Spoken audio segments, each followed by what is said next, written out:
And to think that I saw it on Mulberry Street. When I leave home to walk to school, Dad always says to me, "Marco, keep your eyelids up and see what you can see." But when I tell him where I've been and what I think I've seen, he looks at me and sternly says, "Your eyesight's much too keen. Stop telling such outlandish tales. Stop turning minnows into whales." Now what can I say when I go home today? All the long way to school and all the way back, I've looked and I've looked and I've kept careful track. But all that I've noticed, except my own feet, was a horse and a wagon on Mulberry Street. That's nothing to tell of. That won't do, of course. Just a broken down wagon that's drawn by a horse. That can't be my story. That's only a start. I'll say that a zebra was pulling that cart. And that is a story that no one can beat when I say that I saw it on Mulberry Street. Yes, the zebra is fine, but I think it's a shame. Such a marvelous beast with a cart that's so tame. The story would really be better to hear if the driver I saw were a charioteer.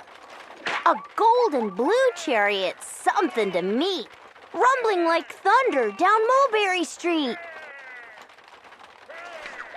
No, it won't do at all. A zebra is too small. A reindeer is better. He's fast and he's fleet. And he'd look mighty smart on old Mulberry Street. Hold on a minute. There's something wrong. A reindeer hates the way it feels to pull a thing that runs on wheels. He'd be much happier instead if he could pull a fancy sled.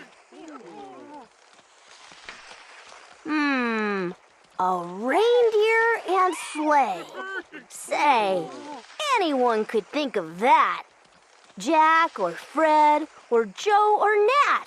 Say, even Jane could think of that. But it isn't too late to make one little change. A sleigh and an elephant. There's something strange. I'll pick one with plenty of power and size. A blue one with plenty of fun in his eyes. And then, just to give him a little more tone, have a Raja with rubies perched high on a throne. Say, that makes a story that no one can beat when I say that I saw it on Mulberry Street. But now, I don't know. It still doesn't seem right. An elephant pulling a thing that's so light would whip it around in the air like a kite. But he'd look simply grand with a great big brass band. A band that's so good should have someone to hear it. But it's going so fast that it's hard to keep near it. I'll put on a trailer. I know they won't mind if a man sits and listens while hitched on behind. But now, is it fair? Is it fair what I've done? I'll bet those wagons weigh more than a ton. That's really too heavy a load for one beast. I'll give him some helpers. He needs 2 at least.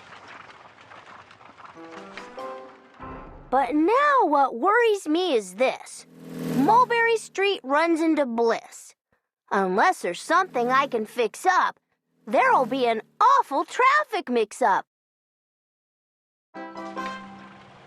It takes police to do the trick.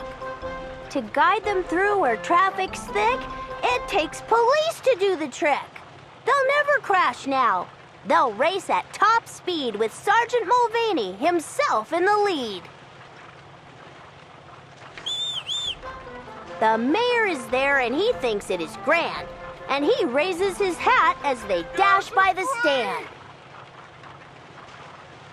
The mayor is there and the aldermen too, all waving big banners of red, white, and blue. And that is a story that no one can beat when I say that I saw it on Mulberry Street.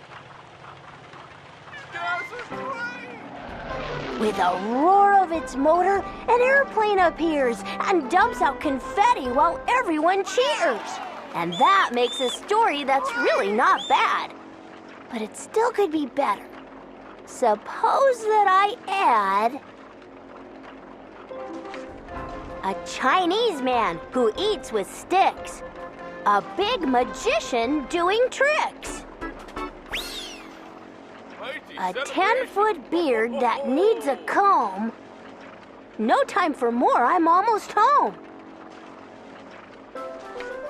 I swung round the corner and dashed through the gate. I ran up the steps and I felt simply great, for I had a story that no one could beat. And to think that I saw it on Mulberry Street! But Dad said quite calmly, "Just draw up your stool and tell me the sights on the way home from school." There was so much to tell, I just couldn't begin. Dad looked at me sharply and pulled at his chin. He frowned at me sternly from there in his seat. Was there nothing to look at? No people to greet? Did nothing excite you or make your heart beat? Nothing, I said, growing red as a beet, but a plain horse and wagon on Mulberry Street.